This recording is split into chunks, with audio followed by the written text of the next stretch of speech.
माननीय मंत्री जी।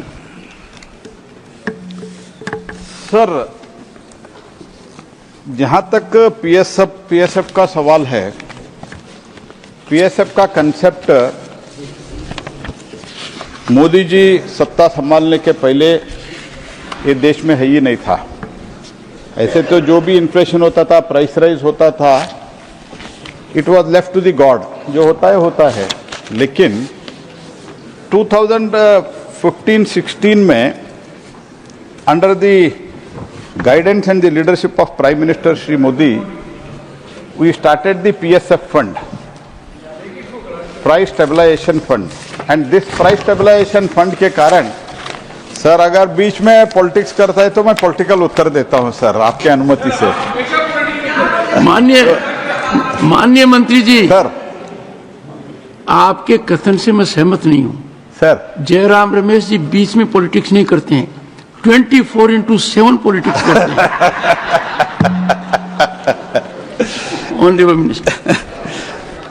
सर, ये पीएसएफ जैसे मैंने कहा, ये हमने शुरू किया, उसके कारण ओवरऑल जब एल नीनो का इफेक्ट पड़ा और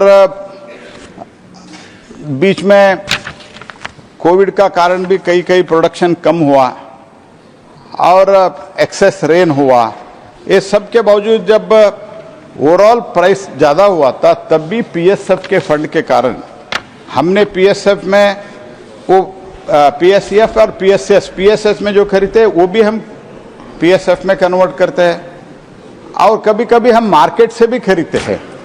प्याज भी हमने बहुत बड़ी मात्रा में हमने प्याज खरीदा था, और ये प्याज पहली बार हमने प्याज के express 6 train from Nashik to Delhi, 3 to Chennai, इतने बड़ी मात्रा में प्याज खरीद के ओवरऑल द इन्फ्लेशन 3.75 से कम हो गया। तो इसके कारण यही है कि PSF, there is no such condition under the PSF for the buffer stock is released under the calibrated manner whenever the prices are increased. Because of that, almost food inflation is well under control. Supplementary by Shri Amarpal Maurya.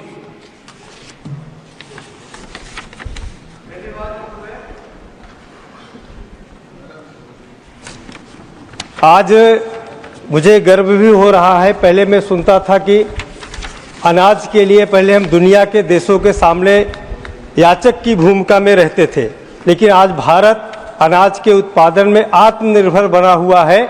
मैं इसके लिए माननीय प्रधानमंत्री जी का और मंत्री जी का अभिनंदन करता हूं। मेरा प्रश्न है, दालों के उत्पादन में भारत का प्रदर्शन कैसा है? क्या हाल के दिनों में दालों का उत्पादन बढ़ा है या कमी आई है? साथ ही उत्तर प्रदेश में दालों के उत्पादन की स्थिति क्या है, एवं भारत को दालों के मामले में आत्मनिर्भर बनाने के लिए सरकार ने क्या पहल किया है? Honourable minister. Sir, total requirement of pulses has considerably increase. इसका एक इम्पॉर्टेंट कारण है, जो हमने 5 केजी राशन पे दान हो, गेहूं या मिलेट्स हो, जब वो फ्री ऑफ कॉस्ट में देना शुरू किया, तब से पल्सेस डिमांड मार्केट में ज़्यादा हुआ है। तो पहले हमारा डिमांड पहले के कंपैरिजन में बहुत ज़्यादा डिमांड ज़्यादा हुआ है। इसके अनुसार हम प्रोडक्शन भी कम इम्प्रूव हुआ है, कम हुआ है ऐसे नहीं है। पहले तो 10 ईयर के पहले हमारा 157 LMT था। आज के दिन में even today this year expectation is 242 LMT। तो ओवरऑल आत्मनिर्भरता इन पल्सेस, जो अभी माननीय वित्त मंत्री ने बजट भाषण में अनाउंस किया, उसमें तूर में, मसूर में, ऐसे 3 पल्सेस में हम अभी वो नाफेड और एनसीसीएफ पे जितना उत्पादन होता है उतना प्री रजिस्ट्रेशन के साथ फार्मर्स में डायरेक्टली खरीद रहे हैं। अगर जरूरत है तो हम मार्केट से भी खरीदते हैं। ओवरऑल प्रोडक्शन भी बढ़ाने के लिए आत्मनिर्भरता इन पल्सेस विथ नाफेड अभी तक 9 लाख और एनसीसीएफ 3 लाख फार्मर से 6 लाख से ज्यादा फार्मर्स को रजिस्ट्रेशन कर से उनसे खरीदने का भी कोशिश कर रहा है।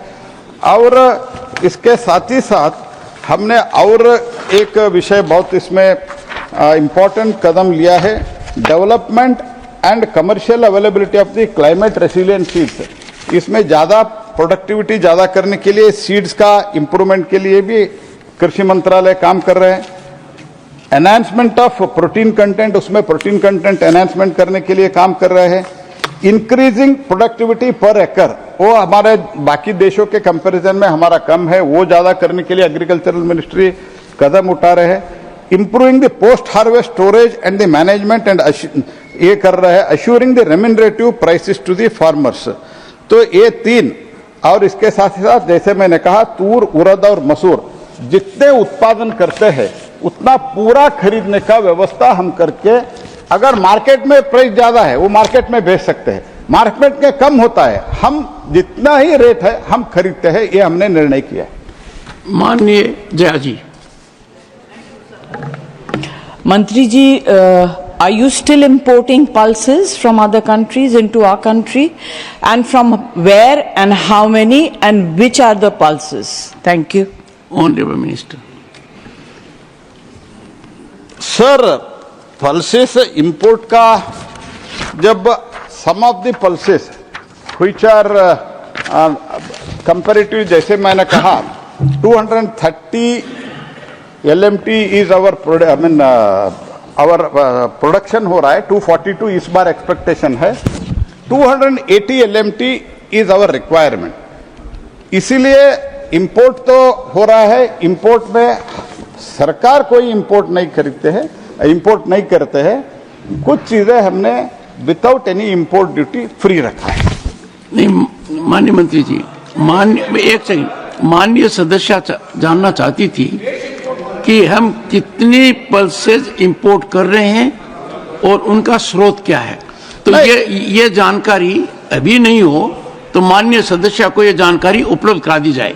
सर, मैंने वही कहा, nearly about difference is 242 means 280 हमारा रिक्वायरमेंट है, बाकी 30 तो इंपोर्ट करना ही पड़ेगा।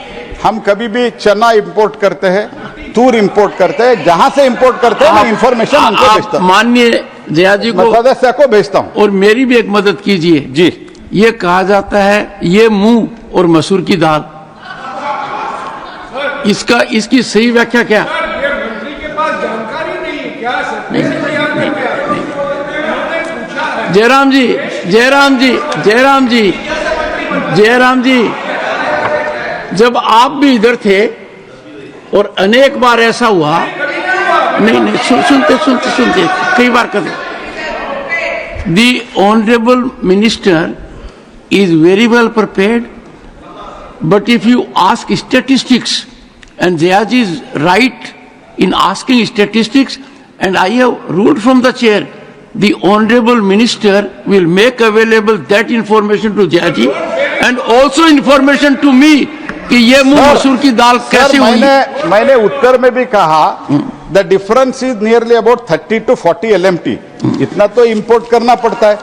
इंपोर्ट कौन सा कमोडिटी कहां से करते हैं ये तो मैं सदस्य को भेजता हूं, ऐसे तो 5 ईयर का फिगर मेरे पास है, लेकिन ये सब मैं पढ़ नहीं सकता हूं। ऐसे तो येलो पेजेस 2018-19 में मंत्री जी 1,50,408 LMT मंत्री जी किया है। ये जानकारी सूचीबद्ध कर एक्यूरेसी के साथ माननीय सदस्य को प्रेषित कर दीजिए और सदन के पटल पर भी रख दीजिए। ठीक है इस सप्ताह में।